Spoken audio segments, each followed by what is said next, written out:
Okay, so I was able to. I threw up the stream with just the little intro thing. I muted everything, so that will get it live and testing. And then if you're doing Bluetooth input, I am just curious if my computer is smart enough to do two inputs at once, you know? Like two that are not the same channel, because it's got one plugged into the audio right here, right? You got an audio one plugged in.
Hello, good sir. Can you hear me?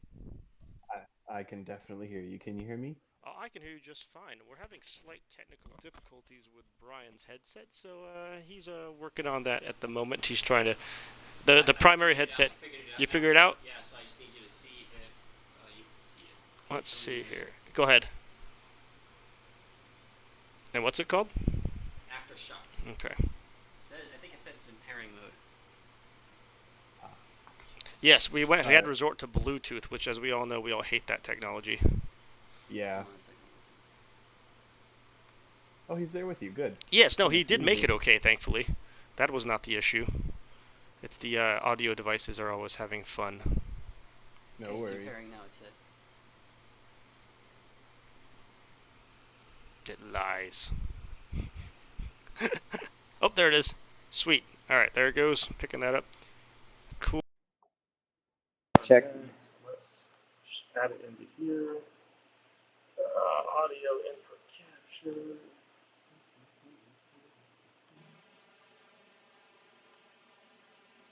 Headset. There it is. Beautiful. Check, check. Can you hear Brian? I can hear him. I can't hear him. Quiet compared to you, but I can't hear him. Oh, Wait, hold on. So, hi, Brian.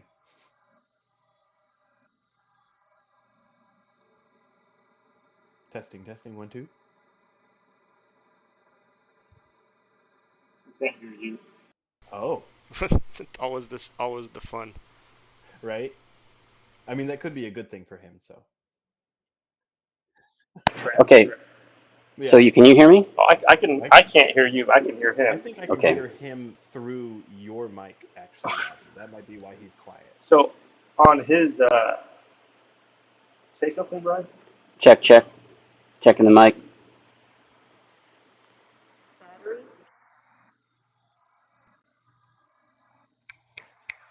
It kind of seems like I think it is coming through yours. Ooh. Can you hear that? Could you hear that? I could definitely hear air movement, like breathing. Oh. Weird.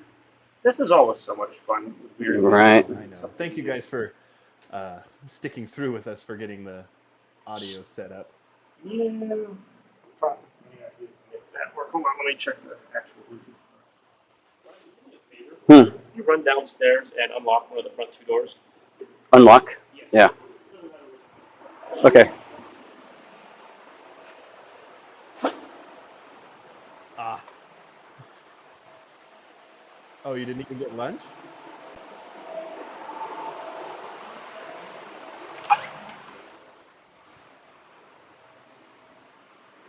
Oh. How's it going, James K? What is that? Mr. Mazda and Straight Line Cycles are here. They've commented. It's fine.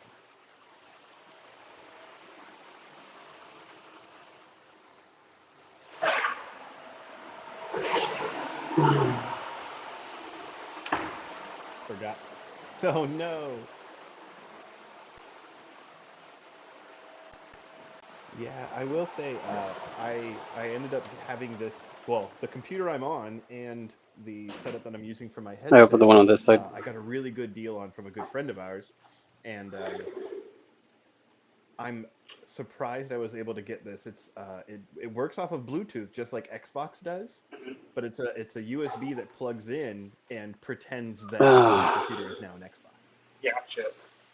I'm just following through stuff. So let's see here. Mr. Mazda said no audio from you. So can you hear anything? I don't hear I anything can right hear now. you fine. It's so weird because I can see it on the menu. I can See it moving? say something real quick. Check, check. Checking the mic. Yeah, nothing over here. Oh, That's now what I you definitely choose don't your hear input anything. device. It may only allow one input at a time. That might be Headset Aeroplex. But yeah, I bet you just, that'll work, but I bet you it'll shut mine off. Let's see if it does. If that's the case, then I'll have to just get another It's even headset. week 3. Week Yeah, 2, it might just be third try. headsets. I think it's trying to split the inputs Yeah. and outputs, and they can't do it. So I have an idea. All right, we're troubleshooting computer problems here still. No worries, you're back for me now. I couldn't Still hear you there? for a little bit. Oh, can you not hear me now? I can hear you now. Yeah, I'm just messing around with settings. Sorry. No We're worries. trying to. Yeah, it looks like we're going to have to find another headset, unfortunately, to make Brian's side of things work. You might be able to. Well, you. So the funny thing is, you guys can hear him through my headphone, which means my microphone is just uber sensitive. But I can't hear them. Right. So I'm trying. Unless you have a way of. I know how to do it. Hook up that to your phone and get on the stream. Yeah, JK, we're trying to work out the bugs. But that would prevent the double inputs. That would prevent the double inputs. It's just like with YouTube, it would be like about 2-3 second delay. So as long as we're willing to be able to deal with that for the podcast, we'll deal with it for now, and then next time we do it again, we'll make sure you have a headset. Does that sound? Yeah. I think that's probably the best way to do it. Brandon, you said my stream was less delayed last time, correct? So I'm watching the U-Wrench one, and from what I could tell when I had the audio up on it, it seemed like just a few seconds. It wasn't much. Okay, yeah, it's not too much. That'd be good. Yeah, so yeah, we'll deal with the delay for this time. It is what it is. That's what learning all this stuff is about. I have no problem dealing with that as long as you guys are good. Yeah, we're fine with it. We'd rather have you here and hang out with us. Then I'm good. Whatever is good with you guys. And if these folks can kind of hear him through my mic, then that works too. And I'm sure as we begin the first few minutes, we'll be able to know if they can hear me or not. Yeah, we'll make adjustments if we need to. Either way, like I said, I don't mind. While I'm eating, you could just have this, you know. Oh, sure. Yeah. Yeah, that works too. Because I'm hungry. All right. Yeah, that actually worked pretty well. We just trade the headset over. Okay, cool. Well, in that case, my food delivery is almost here. I'm closing this because it doesn't matter. Hey, guys, thanks for showing up. We appreciate you all. I'm Robbie. This is Brian. Hi. And obviously, you know Brandon already. If you're on the U-Rent side of things, if you're on the WDL side of things, you probably know me. Maybe Brandon as well, since we do share some similar areas. So I really wanted to have Brian here tonight because I wanted to have someone with the drifting side of things in the room, as opposed to me and you are almost always road racing or car repair stuff. And if you don't know much about drifting, Brian is an excellent resource to give you information about that and show you what you can do it with, because he drifts some of the strangest vehicles out there, and that's always been his thing. The Miata, it sounds silly, but I still think that's an extremely strange vehicle to drift, because it's short wheelbase, it's designed to grip, it doesn't really actively want to spin from the get-go, and you were out there hanging that thing out there like anybody else. If you have been around, you'll have seen it. I think Jason Larson? Chris Larson owns it now, right? Yeah, I ended up selling the car to Chris Larson when I was trying to move on to a different project and I needed the funding, but the car still retains its unique livery.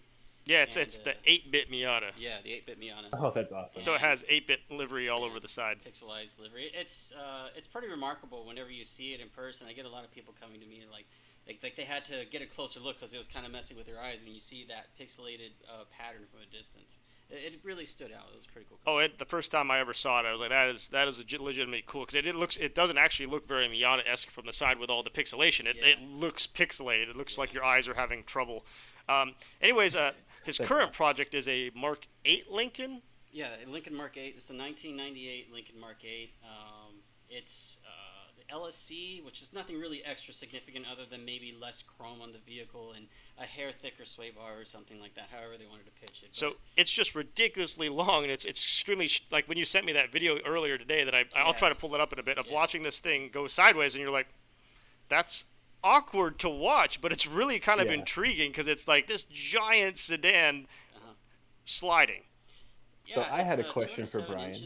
What was your question, Brandon?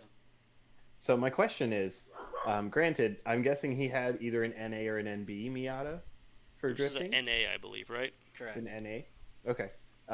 How was that going from an 89-inch wheelbase to, what did he say, 107 or something like that, 108-inch?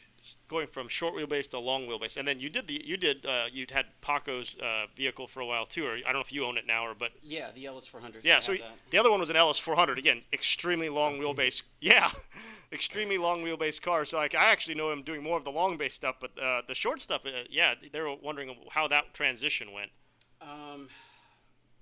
It's the Miata was not like something I sought out to get. Like I am going to go drift a Miata. That wasn't the mentality at all. It just kind of fell into my lap, which seems to be common story for me in my cars. It through whatever happens in life and the decisions I make, all of a sudden I come into a car without just straight up going buying one, except for the Mark 8. But that kind of still. Anyways, the LS400, that car, it was like I borrowed it, and you know the story to this, right?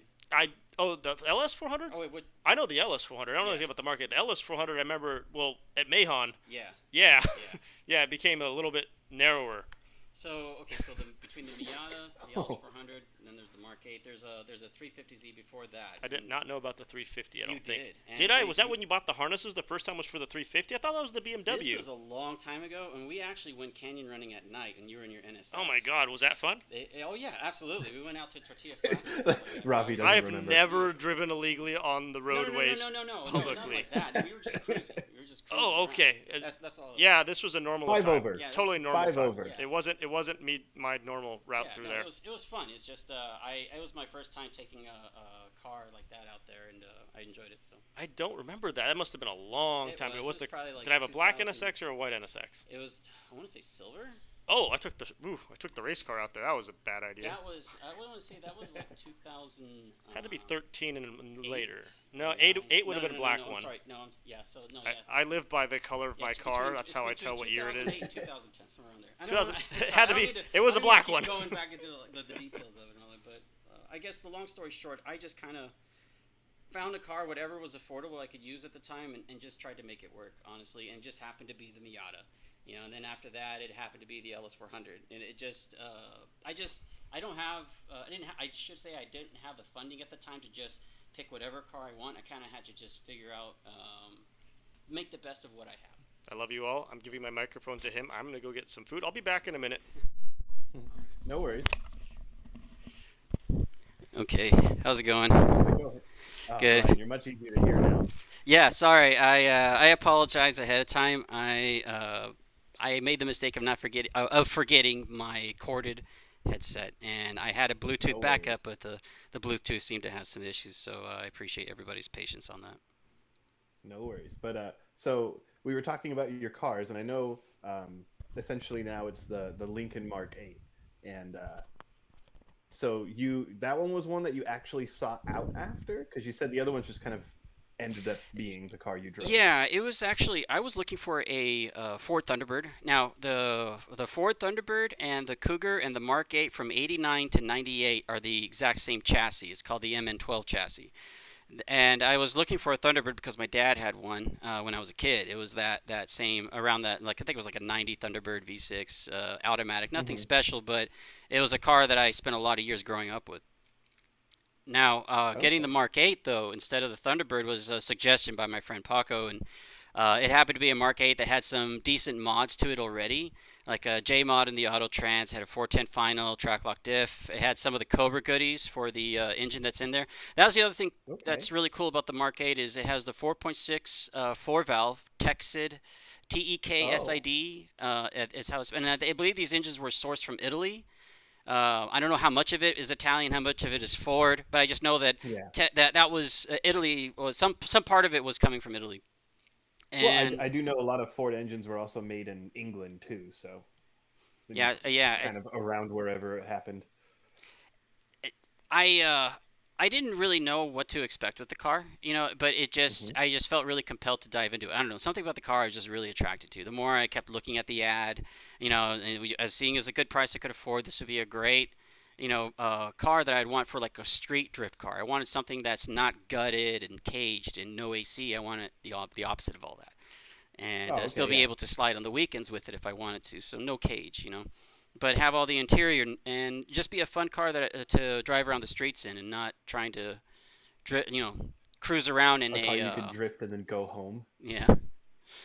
So I guess as awkward as it feels like to even talk about these cars, the more I think about it, the more I kind of realize how odd they are. But when I'm around them or driving them, it's like I don't even think about it. Yeah, I mean, I will say for, a lot of people, like little things for me, I've done to my car, and people were like, "Oh, was it something, like how hard was it to relearn the car?" The one big thing was I went to a Quaife quick ratio steering rack, and after the first session out on track with the car, I came back and then realized that I had the Quaife quick ratio steering rack. I didn't even pay attention that it was different or like what I had to do to drive the car different. I just drove the car. It sounds like that's something that you do with yours, where it's not really the mindset of, oh, I'm driving a car that nobody drifts. It's just I'm out here sliding. Yeah, and that's really, it's just because that's the opportunity presented to me. I don't really have a lot of the ability to pick and choose what I can drift, um, and I just try to. Now I could go and save my money, and go Hmm. for the standard choices of drift cars and engine swaps, but. Uh, I always advise people to do that, but yet that's not something I do. Is that really weird? No, no, it sounds like it's like when somebody asks me and Ravi what they should do for a racetrack. It's nothing that we would actually do to our cars. It's what is best for a beginner or Yeah. someone to just get into it and keep going. Yeah, yeah.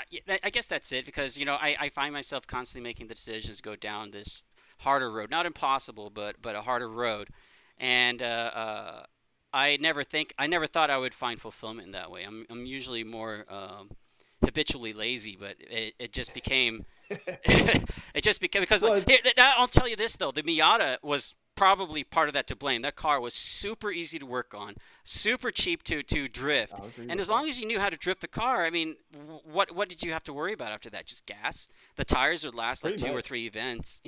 so, It's a light car, yeah. so yeah, it's been great. That's awesome. So, as for uh, you helping people out, is it a big thing, or I'm guessing a lot of people come to talk to you because you're driving the most off the wall car there, not like crazy or big power or any of that. It's just a car that people don't think should be doing it. Yeah, it's not something you see every day to big cars like that sliding, but there's more of them coming around. There's a lot of interest in them, and the LS400s more so than the MN12s so far. Yeah. But uh, as for like my driving ability and teaching that, I do participate in. I volunteer for it. What they would have a drift clinic. They used to Ooh, have them regularly for a little while, and it would just be me putting my time in to help people learn how to drift their cars, whatever car they had. And I think that's when that kind of reputation started going around, is that I was able to drift whatever they brought to me to help the student learn how to drive it or drift it. I mean that's really good if you're teaching, because if you Yeah, can't drift a car they brought you, then yeah. how good of a teacher are you, right? So um, that's that's great that you're teaching people, because it's one thing too, and I stand by it, is more people on the road need to actually understand how to control a car versus just get in it and drive to work. I agree. I agree. Um, So do you have any big plans with the Lincoln, or is there another car in your view for the future? yeah, I'm trying to organize my thoughts so it'd be a lot easier to put it out there. It's been a while for me to be in front of the camera, so bear with me a It's little bit. okay. It's okay. so, I Also, if anybody has any questions that's watching, you're more than welcome to ask, and we'll get to them when we see them. so yeah, the Mark 8. I do have some pretty big plans for it. It kind of came on early on after getting the car, and we're looking at some like cosmetic modifications to it beyond just the front bumper that it has right now, which is uncanny. How it's really uncanny how good that bumper looks in that car. It really changes the whole attitude of the perception of the car as a whole, Okay. from going from that granddad, Sunday Cruiser to Hot Rod Lincoln, if you will. So Yeah, I know Ravi has some like he has a video of you driving, and a few pictures that I'm sure he'll get up once he's done stuffing his face. But yeah, he's hungry. uh, oh yeah, I would be too if I hadn't even had breakfast today. yeah. But so as for drifting, um, I know a lot of people are just like, oh, you just like turn and floor it.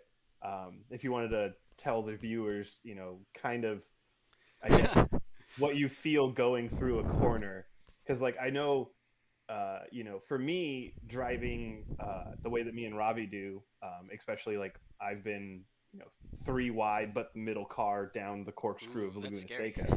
Yeah, um, there's a lot of adrenaline going, and when you're drifting, and once you get the car actually set and you're at the right counter steer and you're kind of comfy, it's kind of like it's just like a zen moment, like it's calm.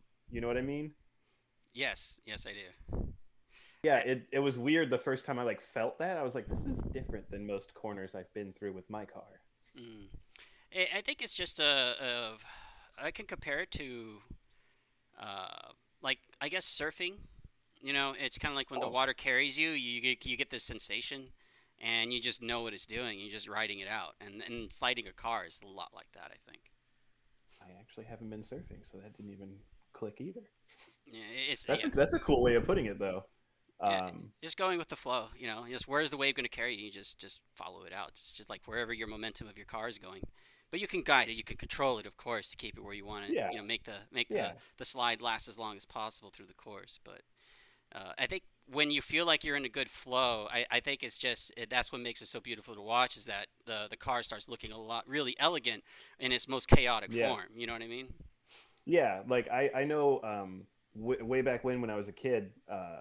Well, I was still kind of, in high school, but when I was younger, and it was around when you could actually see the Drift Bible on YouTube, Yes. and like watching him drive, and then watching like the old school style versus what like FD is now.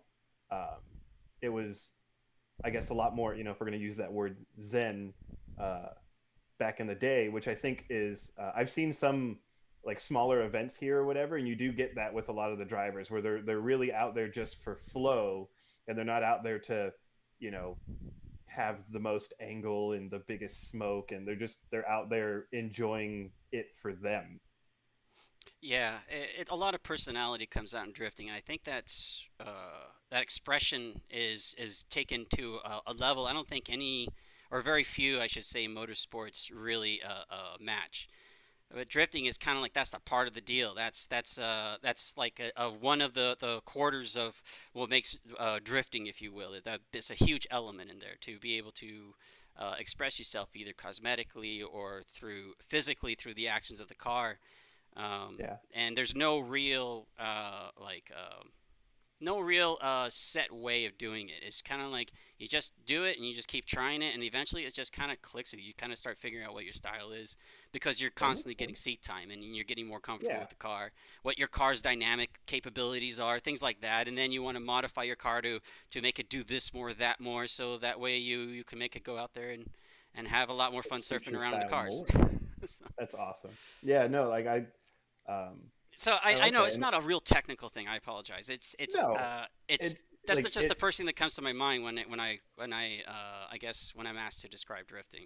It's just No, a I lot mean of that expression. makes it's like it's the other thing too. Like a lot of stuff in life isn't like technical terms. We don't have to be engineers and just that's what it is. But Right on. um, one thing too is like you're kind of saying it. Your surfing analogy is probably more accurate than what I've said before. But what I've told people, like my opinion of what drifting is for auto sports, is more of like kind of like a ballerina or a ballet. Like it's out there to just be very aesthetically pleasing.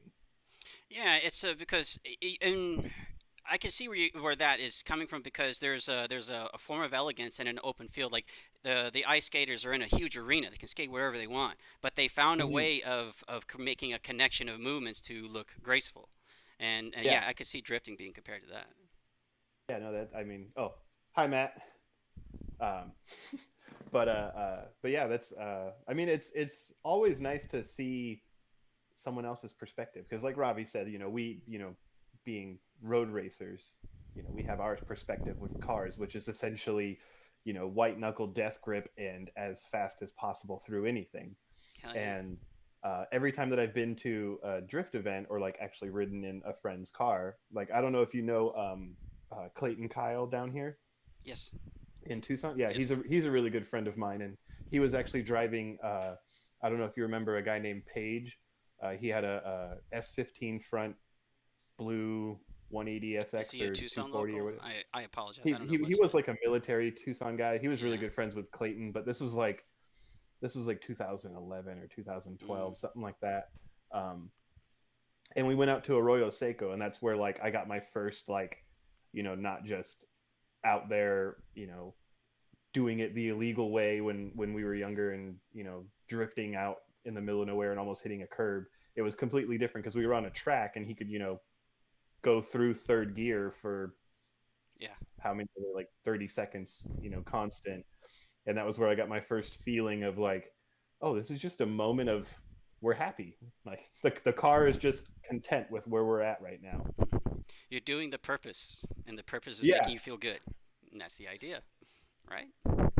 Oh yeah. No, I definitely get it. And it's one thing too where like with I had I'm sorry. So No, it's there cool. was one race where I was racing a buddy, and well, it was Honda Challenge, and there was like 4 or 5 cars racing. So we were racing for first, and we had bumped doors twice, and it was really close racing and everything. And once we finally finished, I ended up finishing first, but I got awarded second because of things we did in the race and how Oh, that okay. works. A little more Um, technical behind that. Yeah. yeah, it was one of those things where he was or I was passing him on the outside, and he was moving over towards me, and in the rule book it says that I have to be ready to go 2 off while passing. And because we had a little bump before and other stuff like that, I was like, I'm not dropping into the dirt going on the outside of a corner coming up. And so I was like, I'm going to stay here. And then he got really close, and our tires touched at Ooh. like 90 or 100. And so Yeah, it's a little I hot. lost my steering wheel. Yeah, no, it was fun. So our tires touched, and I ended up like, when I got back to the steering wheel, he ended up driving off into the dirt. And because Oh. I caused him to go 4 off, I got awarded second. But when I got off that, when we pulled in, it's one of those things, and I know Ravi understands it. Like we literally like went over and hugged, and then went to go get our contact sheets, which is like he did this, and uh, it was like I sat in my SUV to fill out the contact sheet, and then it was hard to breathe. I couldn't pick up my arms. I was describing it to like a group of people, Hmm. and someone who I know did drugs a long time ago said, "Yeah, I used to do that about once a week," and I was like, "Oh, I like my way of doing it." But yeah, it's Yeah. just one of those things where like you get your joy, and like with racing, it's kind of like it's just an extreme high because you're literally just doing it for 30 minutes. Where, as you said, it's surfing the big waves, so like you can enjoy it, but you can enjoy it calmer than white Yeah. knuckle. No, yeah, I get, and that's something I've yet to experience is real hardcore racing like that. But it's always been on my mind to look into that interest of being at that limit of where the car is gonna lose grip, but just hanging on there at the maximum capabilities of it, and never letting Highly it recommend exceed it. that as fast as possible around the course. That takes me back to like Gran Turismo. That was like Sean the whole Yeah, Murphy point. gave it a try. He started coming out now. Oh yeah. Sean Murphy's starting to dip his foot into it. He's like, it's absolutely exhilarating compared. He's like, it's different. John It's just Rook. completely John different. Rook. He's asking. Yeah. No, Yeah. No. Sean Here, I'm gonna give Murphy. Oh, this to you. All right. oh, Sean. Okay, someone else. Ha. That was the fastest I could possibly eat Chick-fil-A ever. Thank you. Thank you for my lovely girlfriend Congrats, who brought me congrats. Chick-fil-A because Postmates can't do their jobs whatsoever. Apparently twice in one day. So Oh, yeah, I'm oh having no. I'm not having a good luck with Postmates lately. They seem to hate me. But I was saying, Sean Murtha, you know Sean, right? Yes. Yeah, Sean Murtha is coming out and doing road coursing at Podium Club with us quite frequently now, Oh, nice. in his drift car. I remember seeing posts about something Oh, like that. Yeah. That's. Well, he's like, it's actually, he says it's more of a challenge than he thought it'd be to keep a drift car straight and actually enter the corner and actually keep it, Mhm. at the limits of adhesion without actually creating a moment. yeah, yeah. Oh, what was it? I went to a drift event a long time ago, and I tried drifting, and it took me, I don't know, like 2 or 3 laps to Shocking. turn the switch off for grip. To be like, okay, I need to let this go. And then once I was able to turn the switch off, I could do it a little bit. I was like, oh, okay, this is what it is. I did one drift clinic a long time ago, and then I actually before I don't think I knew yet. Have you been in the valley the entire time? Yes. You have. Yes. Do you remember when I went down to Tucson Drift Days? Tucson Drift Days before we Yeah. did shit in Phoenix. Yes. I used to go to Tucson Drift Days in a blue S13 that was completely stock, other than a paint job. It had a not broken KA and suspension on it. And I went to Tucson Drift Day 2, 3, 4, I believe it was. And that's what I used to do that. That was some time ago. That was before I ever went to NASA. That was a long time ago. That was when I first got interested in cars. I had the Integra at that point, but I had the 240 was actually the car I was doing stuff with. The Integra was still stock, and it just looked like a stock car, and I drove it back and forth to school and such. That was with, I think it was, what was it, Jarrett? Was his name Jarrett? And Erica May, I believe? It was a long time ago. But yeah, I used to be in Tucson every freaking week. If it was before 2008, I wouldn't know anybody in the scene. Yeah, so it was 2003 to 2007 or so, 6 or 7. Yeah. Oh, And wow, that's when Chris Soren still actually did NASA. He was in the same position I have now. He was the NASA guy, and I was on the other side of things. And I used to go have a blast throwing that 240 around for 3 or 4 years. But it was only in Tucson we did that little high-speed ring, that little oval, and then drop down in the infield and back out. Yes, actually, it's funny you say that. We actually went back there to drift not too long ago. Nice. They were asking people to come out and see if it's a place people want to come out. I thought it was fun because you could get about 60, 65 miles an hour on the bank and then just try to initiate. And if you didn't, you kind of just spun off and went down into the infield. The guys that came down for testing were all able to drift the bank and make it look pretty good. Everybody. I did not make it look good. It looked awful. I had a 140 horsepower truck engine that read to 7,000 RPMs and crappy tires, crappy suspension.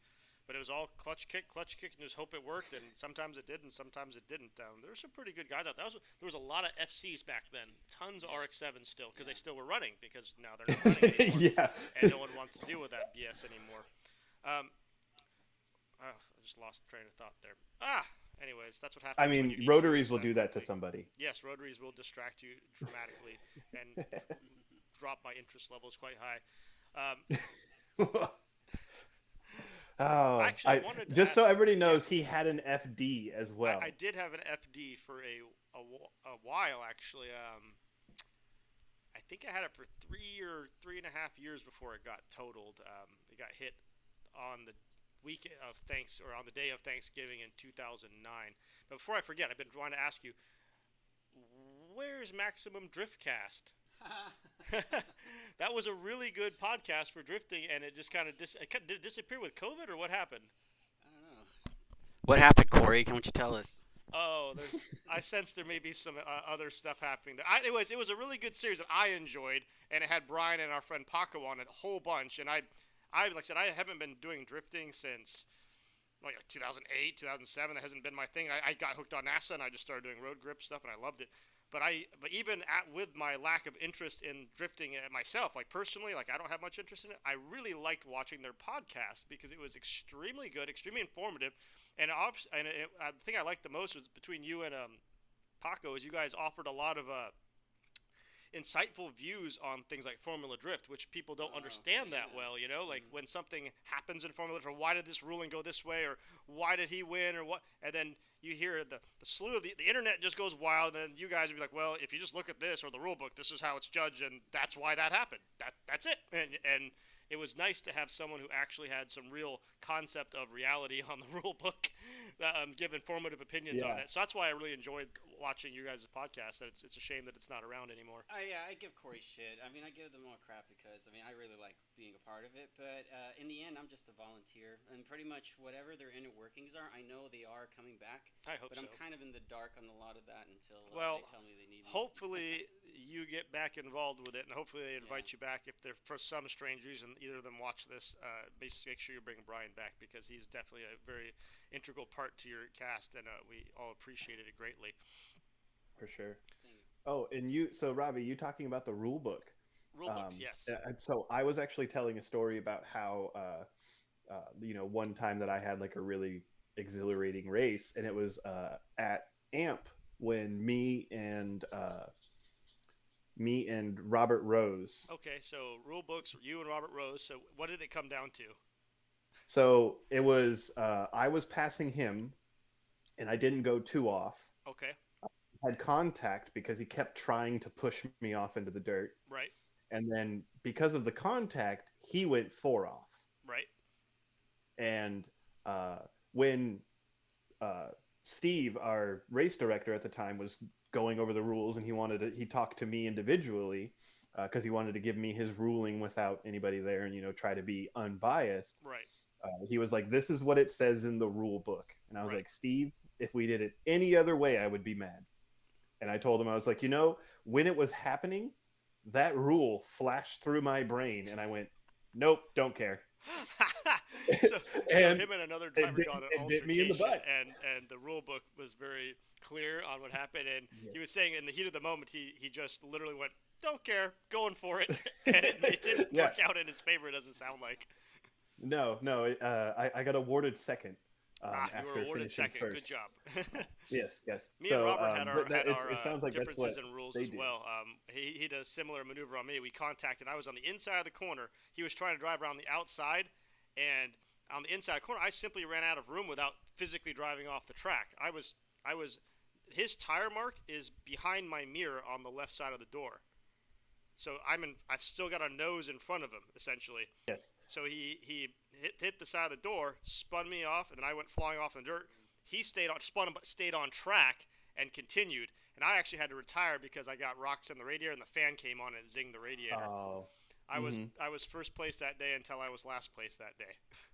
Yep. But, It works out that way. Same thing. Steve had to come rule it, and me and Robert talked real quick first because we were like, it seems a bit like a racing incident because I could have gone off the track a little bit and I would have been okay. But I don't think, and then mainly all I was concerned was I don't feel either of us deserve points against our license or any kind of like repercussions. Yeah. It was very clearly just hard racing, and their damage Mm-hmm. was minimal. It was a radiator and I had a tire mark. I didn't care. It wasn't like we totaled some vehicles or something like that. Yeah. So Steve tried to place it on one of us, then the other of us, and we were both like, nope, it's neither of our fault. None of us, we're not involved here. None of us are taking responsibility. It was the car's fault. Blame them. It was the car's fault. We didn't have anything to do with it. So yeah, rules, but rules I can have. There's rules in drifting. I've always joked that drifting is kind of like some people take this as an insult. I'm like, yeah, drifting's like ballet, but I'm like, that's literally not what an I said insult, while you were though. eating. It's because it's extremely No. delicate. It's about style. There's a lot of points in the style, not necessarily what they're doing. So like, by taking insult that it's ballet, like some people are just twisting it wrong. Ballet is extremely hard. It takes a lot of balance. It takes a lot of energy, physical, activity. It's a complex activity, and to me, drifting is the same. It's a complex activity with a lot of little things you're looking at, not just who's in front or who's in back or who's got more angle. Brian could tell you all the details. Again, I'm not into that much anymore, but just what I know off the top of my head, you have clipping points, you have entry speed, you have angle, you have keeping the tires smoking for style, how you initiate, how aggressively. There's so much, and that does lead a little bit of subjectivity to it as well, which I also find that's a tricky part of drifting is the judges are very subjective, so there is a possibility for bias based on the subjectivity of the matter versus, well, obviously when you and I are racing, there is very little subjectivity for what we do because if you're in front, you won. Mm-hmm. That's it. Unless there's a penalty or you hit me or something that, again, there is something very objective to go off Yeah, of. but then it's still objective. This is why it happened. Right. Then there's like, well, you hit me because of this, or you were bump drafting me and you banged me from behind, then I spun. No, there's more of it too. But yeah, the ballet comment I've always made is always purely based on the fact that I think that drifting is extremely complex and it's extremely difficult to judge. And people who judge that year after year after year, that's like being an FIA steward at Monza for Ferrari and Ferrari not winning. And you think you're Yeah. going to leave that place without getting egged or something terrible Yeah, happening. no, Like I- Monza is, by the way, this week, and Oh. Red Bull is kicking the butt out of Ferrari, and it's going to be chaotic. 'Cause Hopefully not a bloodbath, but the hopefully the good time racing. that Leclerc, was it Leclerc who won? I think Leclerc won in 2019, and they made a ruling against him, and like there was an incident with him and Hamilton, and essentially Leclerc did a maneuver that normally wouldn't be allowed. So So the biased? FIA stewards, they were like, well, if we take the Ferrari out of first place by this rule infraction, we're probably going to get mugged on the way home. was kind of so was it kind of was the their own attitude that we safety. gathered, that everybody was that the FIA stewards were panicking, so they actually didn't say anything and they just let it happen, and that became a new standard that's now allowed there. So and then Max did it last year and did the exact same maneuver, and no penalty because they set a new standard with rules. But Right. I find that that's one of the more interesting parts of motorsports is coming up with rules, figuring out how to make them fair, how to apply them, and then also being consistent with them, which is something the FIA is notoriously bad at doing. And then understanding things like drifting, where the consistency is really tough because there's such a large amount of subjectivity into what they're seeing.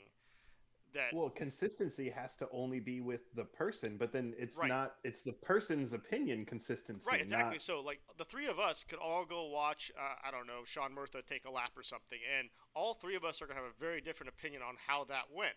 So then you go back to, there are some standards in drifting, though, to give some objectivity, aren't there, Brian? That's why they create a course with clipping points to be able to have zones that the car has to be at, and they have to always be constantly in drift from start to finish. So yeah, again, they had to add some objectivity. So if you didn't catch that, the clipping points are the inner, like our inner and outer apexes, essentially. It's essentially They can be designated anywhere on the course that they have Right. to put, like the rear of the bus, close as possible, the rear of the car, or close as possible the front of the car, and then you have another car right behind you trying to And do if all they that. hit the cone, that's points Oh, lost, yeah, it's right? like a They can deduction, touch it, but they can't knock Yeah, it over, like, right, they or go, move if it. they go off course like a tire or two, that's a deduction. So these Okay. performances that they're putting on are the judges are taking scores on what they're doing right and doing wrong. So there's actually a And fair angle's amount of a big thing, objectivity right? there. That's just not talked about that much, though. Well, I mean, there is. Judging is the most misunderstood part of drifting, competition drifting. Agreed. I should say. Agreed. I can see that. And I still don't think that it's 100%, but I don't think it ever will be. And I think It's that's gonna- where a lot of problems. It's going to are. constantly change because I mean, well, let's talk about drifting in 2000 compared to drifting in 2010 even, That's- and then drifting Well- now. Like, even when I was still getting out of drifting, I think Chris Thorne had just SR20 swapped something. Like it was we were talking about SR20 swaps and maybe a couple RBs popped into the market. The LS swap wasn't a thing yet, you know. He did that way early on, though. Chris. Did Yeah, he way did. No, early. Chris He was made his own early mounts and adopter. everything. Yeah, he was a super. Is that the S13? Yes, that was the coupe. Isn't that the car that's sitting out in my garage right there? Is it a red one? Well, it used to be many different colors. No.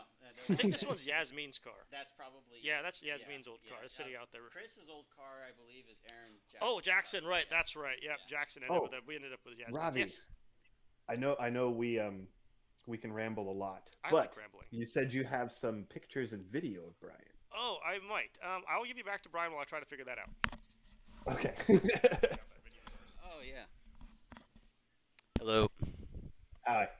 Now I can hear you better.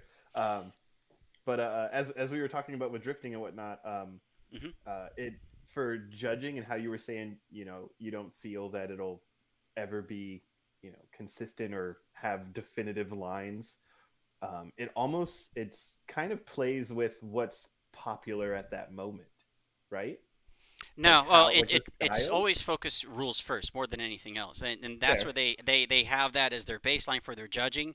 But then the style aspect, you can't ground that into like this is what style is, and that's where drifting Yeah. becomes really difficult to judge because driving style also is a part of style.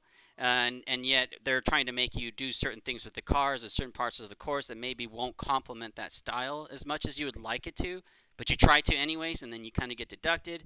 But is that fair? You see where this is the judging kind of snowballs into like, well, then who's right, what's wrong, Yeah. kind of thing. I can hear the Yeah, car. no, that. I can hear the video. Oh, oh, that's because it's playing through his speakers at the time. I still hear it. Too bad we can't see it. It would Until you be, pull it yeah. in. Where'd it go? If you just, yeah, Why is it not? Oh, because it's not visible. That's why. yeah. There you go. There we go. So that is Brian's Mark 8 that's parked out front, which is not the car you would expect to be doing that. Yeah, so that's his Mark 8 that he's having fun with there. Which again, if that just rolled up to a drift event, you wouldn't be expecting this. No, is it? It's still auto? It's a manual, isn't it, or is it auto? I manual swapped it. It is manual. Oh, swapped. okay.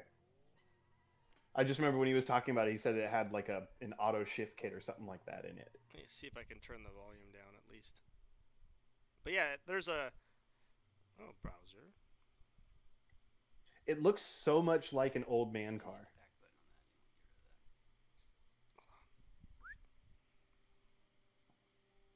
Oh, it's very pretty. Very nice music you have there, Brian. Oh, Oh, that's not my video. oh, that's another Mark 8. That's somebody else there. It went on to another video. Mine's only a minute long. Oh, okay. Oh, There we go. okay. You can That put we're, that we're down. done with that.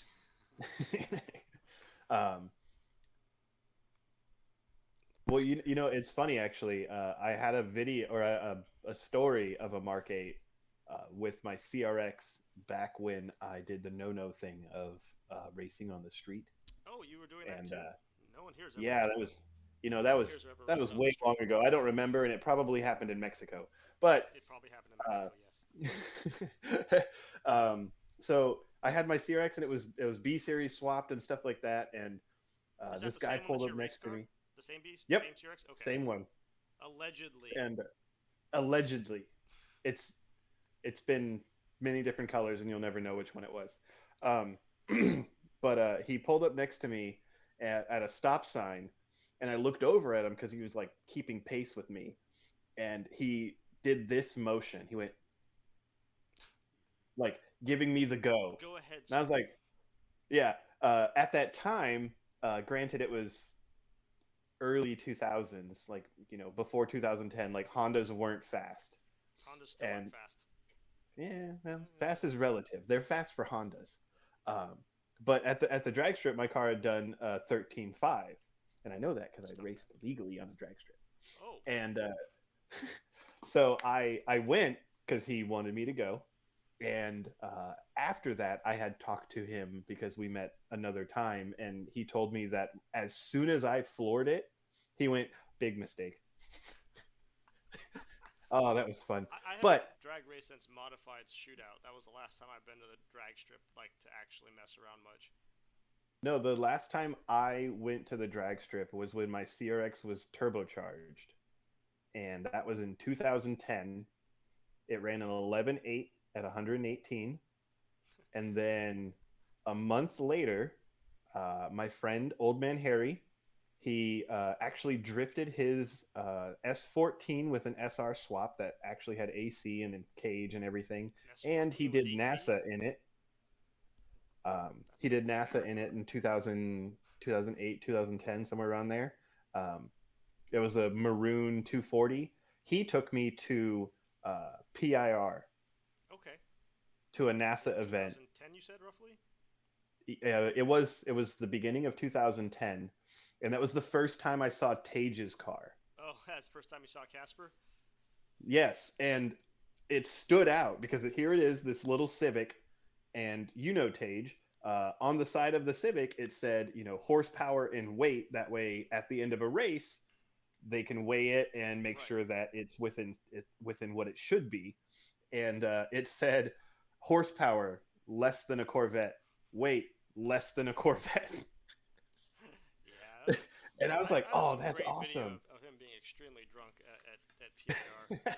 He knows. You know what? We'll bring that one out when he joins Oh, us. yeah, 'cause he can't come next week because of nationals, but I'm gonna try to get him Correct. on the week after, and I will definitely. Yeah, it would be find good to that talk to video. him about I nationals. had him too. also at Chuckwalla in a dress and lipstick. Ooh, this will be great. As Tage some of took you a don't know, picture of NASA. When he gets yeah. drunk, he gets drunk. So I had the two the clips I will never delete is him in the lipstick and the dress, and also him singing "Like a Virgin" by Madonna at PIR. Oh Also drunk. That's awesome. But yeah, I'm uh, untouchable. I did that NASA event, or I went there and just watched it, and that was my first time of, oh my god, I can do this. What do I need to do this? A helmet? Oh, Holy crap! the first track day is always just an eye-opening experience of like, wow, I can actually go mess around and no one's going to come after me. I don't Yeah, know about you, like Brian, but definitely in my early days, I definitely was going way too fast on streets. I allegedly went 186 miles an hour in Mexico, someplace yes. near Power Road. In a front-wheel drive car with tires that were not rated past 155. Allegedly. It's always fun. Always fun when the tires aren't rated for it. No, Um, like we've all done our stupid things, and obviously when I was younger and 19 to 23, we there was tons of meetups, and the meetups used to be like I look at the meetups as they are now with people doing like burnouts and things like that. I was like, that's all stupid. And then I look back to what we were doing. We weren't doing burnouts. We were leaving and then going 130 miles an hour someplace, then coming back, and everybody yeah, would just go have lunch or dinner or whatever, and like nothing ever happened. this is true. Although we didn't do burnouts over people with a No, large yes, we don't crowd. try to run the people over. See, the burnouts over top of someone is usually where drawing the line's a great No idea. bueno. Um, No bueno. But yeah, I mean, like I said, we all grew up a lot, and I think when I started doing NASA, actually, I'm positive. As soon as I started doing NASA, my entire outlook of cars completely changed, just because I became so much less worried about what other people thought or if having to prove anything. And as you know, when you go to a NASA event or a drift event, generally speaking, people are there to help you and have you have a good time with the sport and not be like this big measuring contest, constantly because Right. no one knows fractions anyways. It doesn't matter. But Yeah. No, it's a different world when you go out to an event. Mustang And things, yeah, exactly. We didn't do Mustang things back then. Well, because when I was starting this, Mustangs were like the SN95, so they weren't capable of doing Mustang things. I mean, you could just step out of the way, and it'd be Yeah. fine. But anyways, it's we're getting up to our 7 o'clock mark. So is there anything last you want to Yes. catch up before we work on next week? Well, I know we talked about a few things that we were going to talk about. We've talked about some of those, but one thing that I got sidetracked. I wanted to bring up, whatever was, yeah, well, I mean, I knew it was going to happen. Me and Robbie were going to talk about how we met. Oh, yeah, talking about how we And met. So we already learned that Brian knew me before I remembered him. So that's just fantastic. Great feeling there to know that he remembered us hanging out. We weren't hanging. It was like somebody I knew was invited by you, and then they brought me along. So it wasn't like you said, "Hey, Brian, come on over." I used to do the. So you know where Tortilla Flat is, right, Brandon? yes, So Tortilla Flat it's not the same. Well, I guess it probably is. I don't know. Again, I have stopped doing stupid stuff on the road, so I haven't been out there in fucking eons.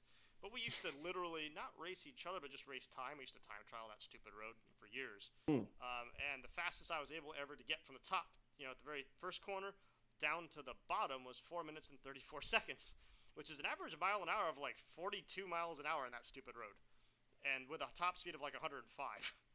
So wow. for years, that became a fun challenge for people, and for years, I've known of many people who have flown off the road because of that fun challenge. Yeah, they people did that down here with Mount Lemon. Yeah, Mount Lemon's the same problem. There's a gentleman named Chris Wilbanks who's actually in town this weekend. He lives back east now, but he had a S2000, but him and his Orange Lotus. Me and him used to just tear off through there, and it was just such a weird thing because we'd invite people out to come hang out with us, and we'd have a little meeting before we're like, hey guys, these 3 cars are going to take off like freaking banshees. Do not try. Yeah, it said don't try to follow them because you're not going to have a good time. And we'd have to count the cars and make sure they were all there when we got there and at the bottom end. And then we'd go up and down 3 or 4 times, and it wasn't a huge problem. Most of our cars weren't that loud. They weren't, it wasn't causing problems. Nowadays, people go out there with fart cans and they piss off the guy at the bottom of the hill, and he comes out with a shotgun and tries to tell you all to leave. It's quite. Oh. It's changed. It's a little bit, yeah, a little This town has change. changed a lot. That's all I can say. But yeah, yeah. so I guess Brian remembers us having an interface out there, which I totally believe because you're a little bit older than me. We're roughly the same age. I think you're a couple years on me though. Maybe. Let's not bring numbers into this. Probably 16, 17. 1977. He's got a couple years on me, but we're in the same decade at least. I mean, no, we're not. I don't want to lie to people. Depends on what We're decade you're looking at. We're closer than we are further apart. Very good. But anyways, he's been around a long time, so like I said, that's how I ran him. But yeah, I actually do not remember. I remember that you had a picture of your car on Laguna Seca with yellow wheels on a greenish EK, I want to say, four-door. Yes, it was the dark green. And that's the only thing I remember, because I actually don't think I ever remember meeting you with that car, though. I think you were already in the CRX by then. So I had both at the same time.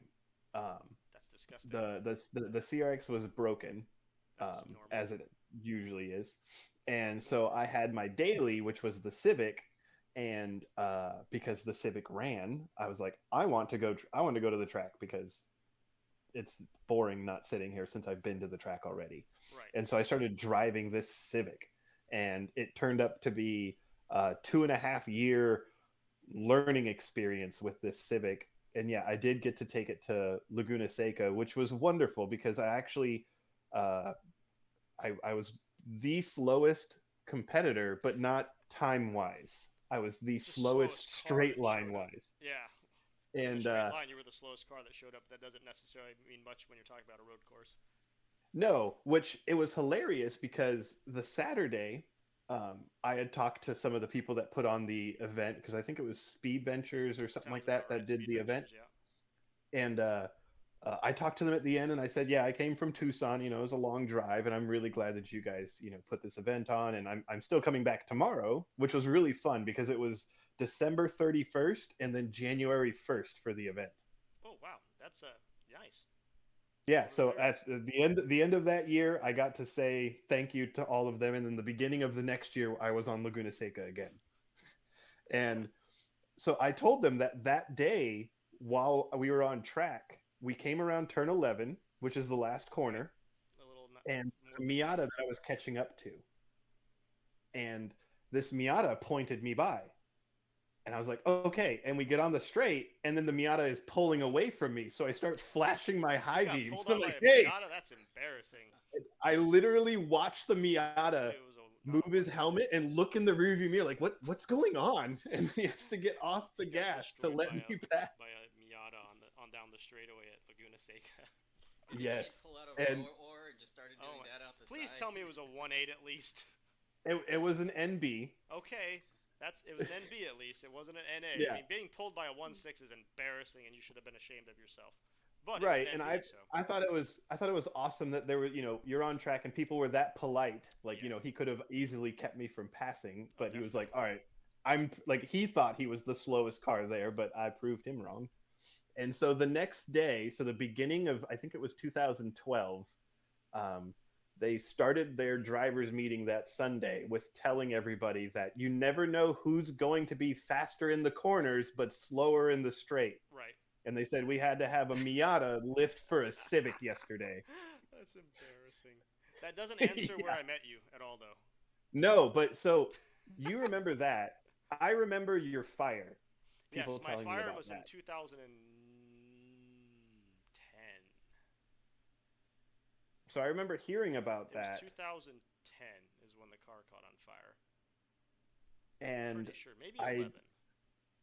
So essentially what we're getting at here is me and Ravi were talking over the last week trying to figure out where we met each other, and we still don't know. Because it wasn't Honda Challenge, it wasn't Nationals, it was before that.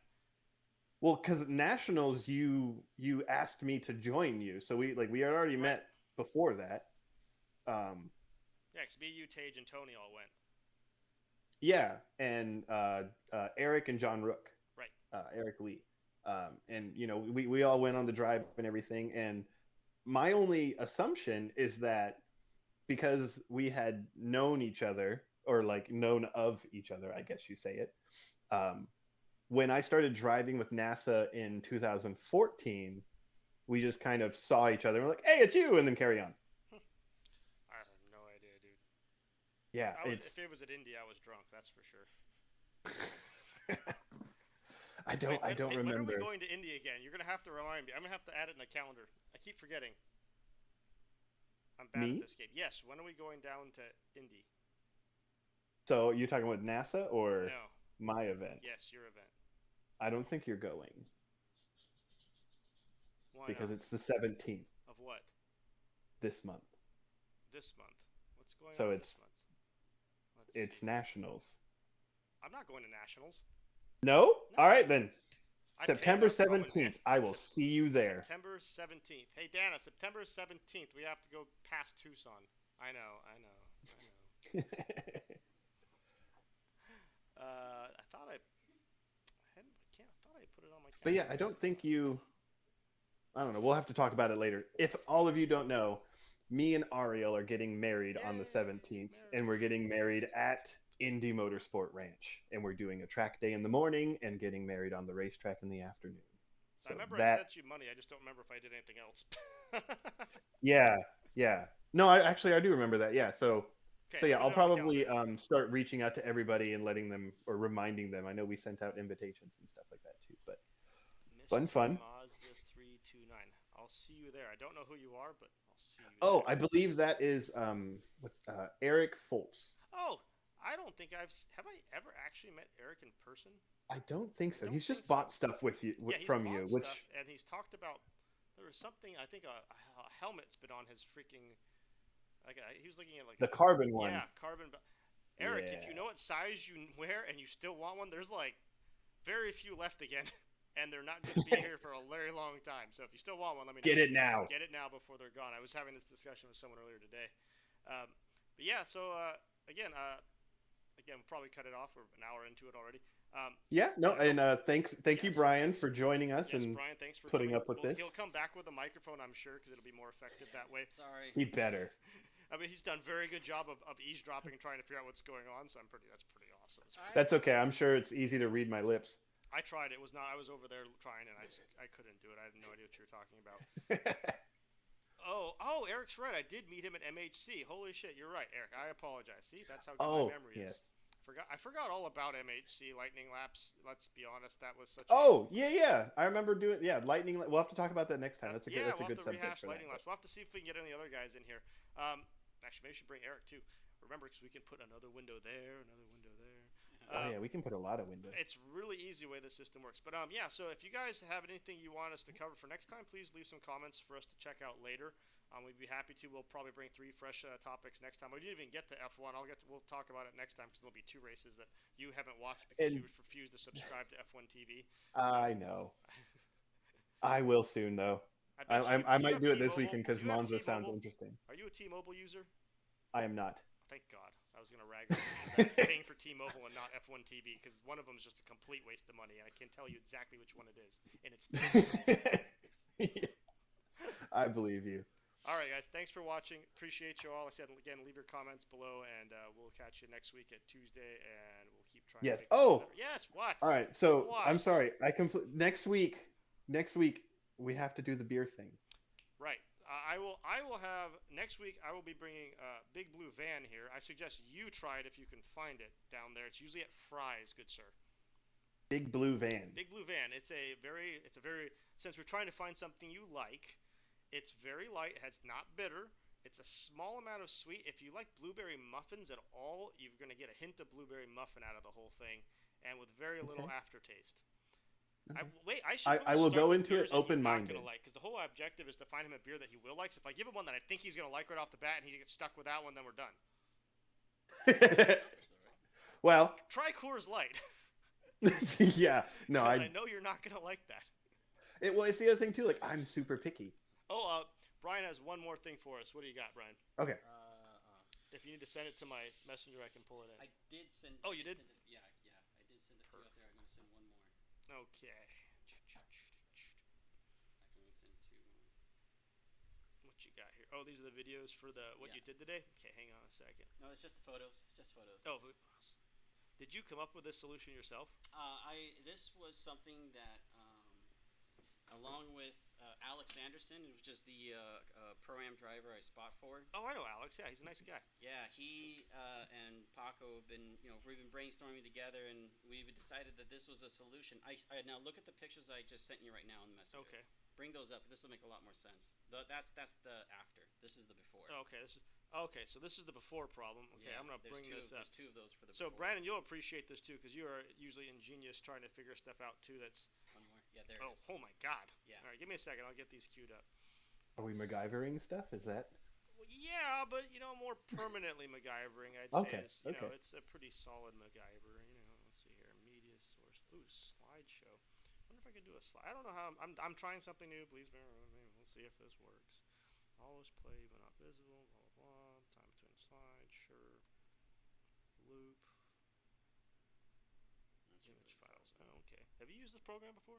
A little bit. Oh, that's good. You could probably help. At least someone here has used it. Go with the where are the other ones at? The other two. Oh, that's a good question. Add Yeah, those. go ahead and put those in there. And then which two did I miss? Those two. Oh, I got those two in there. You do? Yeah, Okay. it was these two and this one and that one. I skipped then, one of them. Yeah. Let's put them on the screen. All right, let's try this. Oh, they're huge. Well, let's make them smaller. That's what she said. No, that's never occurred, sir. Oh. And you know it. So sorry, I didn't have this queued up in advance, so I'm having to resize it. I think I'm resizing Yeah, it. you're resizing it. You're All getting right, it. these Yeah, are it's just huge okay. pictures. There Oh we my go. God, that is okay. Oh, where'd it go? It pulled into the. There you go. Oh, I see it's some like MIG welding going on. Because some of the pictures Yeah, are. some of them are are long ways. Yeah, some are portraits, some are not. So this is This is the strut rod bushing from the strut rod to the subframe, and blue bushings are those bushings get destroyed after like 2 passes drifting at drift and drag. It is the Achilles heel of drifting these cars. So this is our solution by putting in a spherical joint to replace the bushings that are in there. So that way it still has a see. That's the old bushing right there. that looked like crap. 2 laps, and it did that. That's crazy. Yeah, that was my second set. The first set, same thing. Only it was completely disappeared. I had like no bushing there at all. Those washers is the only thing that saved me from having ruining my whole knuckle and brake system on that side. Oh, I so see. it just It bounced back and forth. disappeared. Now there's a spacer there right now, spacing out that washer, so it rotates inside that cup. Oh, so it actually has quite a bit of And the spacer is angle there, so that deflection. way, if for whatever reason that weld fails, I don't ever Bang. think it ever will. It'll just hit the spacer and still save the assembly from. So No, I'm the not weld looks losing any good. kind of the precautions and saving my equipment while trying this type of mod. Nobody's done this with this car before, but No one's this done is anything with this car before. Oh yeah, there's a lot of new stuff with this car for drifting, but this was a big one because this kept me from really feeling free with the car. I've always running into problems. Hindering my No, ability to active drift. caster doesn't So sound good this, at all. The 10th is going to be my first time drifting this car with the diff welded now and that strut rod problem resolved, so I can actually try to see what the limits of the car are. Where are you guys at on the 10th? It's at Wild Horse Pass Motorsports Park, the Drift and Drag nights, Oh, they're at Drift and September Drag. 10th. If you go to Go Fast Entertainment, you just Google Go Fast Entertainment, and you'll see the link and Facebook page, whatever has it scheduled in there. It's pretty cheap to get in if you want to go watch. If you've never watched drifting, there's usually a decent amount of really skilled folks out there, as well as a lot of folks who are still learning. But they're always divided intermediate, advanced. So you can, if you want to go watch the advanced, you'll know when they're coming. This isn't competition. This is just people having fun. Yep. Testing tuning. And it's like or whatever. what, $5 or $10 to get in? It's pretty cheap. For spectators, Yeah. I think it's like 10 or Yeah. it might be 20. I don't know. It's been Either way, I can't remember last time I it's paid cheap. spectator fee. It's been a while. So. I love that feeling. But yeah, thanks again, Brian, for sharing that. Like I said, those are cool things. Like I said, your guys might appreciate that who are doing their own DIY Oh, yeah. stuff. Sometimes just thinking out of the box will get you something completely different. I know I've had to do it many times on my car. Actually, I got my new wheels and tires on, and they're on the car, and we successfully added a 315 rear tire to my car under the fender, and it's not touching the shock tower. And that's awesome. We'll have to talk about that next time, because one of the things that people don't understand is actually wheel and tire fitment and how to figure out what will fit without actually having stuff to try. So I did all my math in my head based on what I knew fit. I said I knew this fits. I know there's this much measurement here and there. We'll talk about that next time. Maybe some people like to talk about wheel fitment, even though I'm not an expert at it. Ooh, But math. I've never messed up the math on wheel fitment, so maybe we'll talk about that next time. All right, guys. Perfect. Cool. Well, appreciate y'all as last time, and we will see you next week, Tuesday. We don't know who will be joining us. Hopefully, Brian will have time to come back. If not, with a mic, I'd love to have you back with a mic because that makes it a lot easier for you to get involved. And then we'll see if Yes. we'll see if we can find someone who wants to remote in with us. Maybe one of the other drifters. Maybe one of the Time Attack guys from across the end of town. It'd be funny if Tage could get on when he gets to nationals, but I think he'll still be driving by the time we're jumping on. I think he's still being. I think he's starting to drive Tuesday night. So. They're taking 2 days to get up there. We're going to Alpine Horizons. It's a shame I don't actually know any of the drifters from this area going to Alpine Horizons this week. Do you know of anybody who's heading up to Colorado? I think Nick Gross is. Oh, is he? I'm not 100%. I'll have to check with him. I'll have to connect with him if he is. And, he typically goes to these events. I think Alex Anderson is going as well. I'm almost certain he's going, actually. I just got my ticket yesterday, I'll have so to double check. I'm gonna just take my car and see what happens. Yeah, I just got accepted to go yesterday, so all is good. But yeah, all is good. We will talk to you guys later. Have a good night, everyone. Take care. Bye bye. See you. We'll see you.